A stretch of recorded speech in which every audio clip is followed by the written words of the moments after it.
Madam madam అరే door తీసే ఉందే. అబ్బో ఎంత పెద్ద ఇల్లు. మేడం మేడం మేడం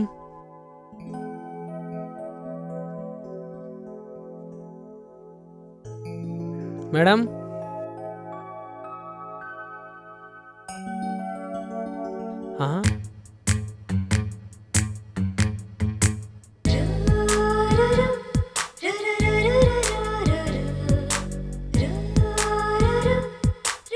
వావ్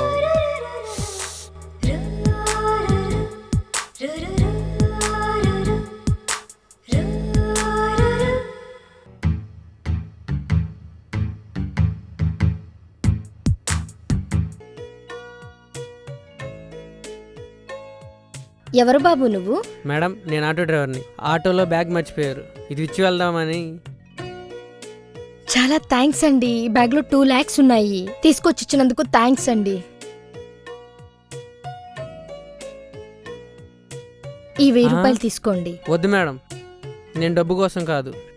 ఈ బ్యాగ్లో విలువైన వస్తువులు ఉంటాయని, ఆ వస్తువు పోగొట్టుకోకూడదని అందుకే తీసుకొచ్చాను. మీలాంటి ఆటో డ్రైవర్లు ఉన్నందుకు హ్యాట్స్ ఆఫ్.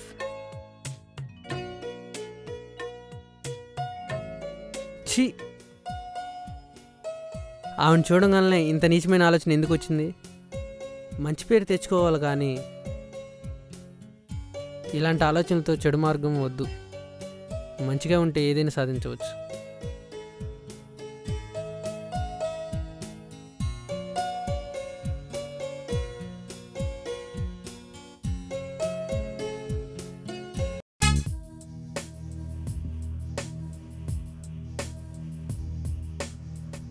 ఏంటి రంగమ్మ ఇలా వచ్చావు? అయ్యా, మా ఆయనకి జ్వరం వచ్చింది. చేతిలో పైసా కూడా లేవయ్యా.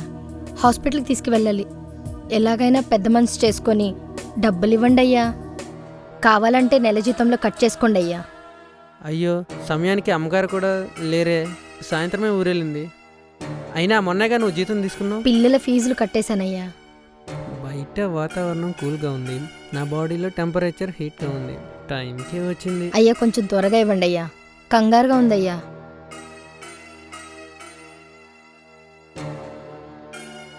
ఏం కంగారు పడకు.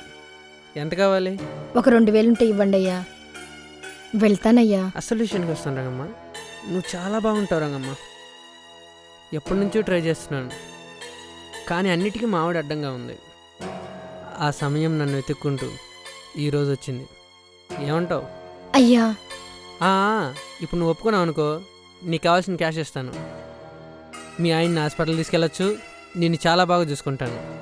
ఆలోచించుకో. అయితే హాల్లో వద్దు కానీ రూమ్లోకి వెళ్దాం పద.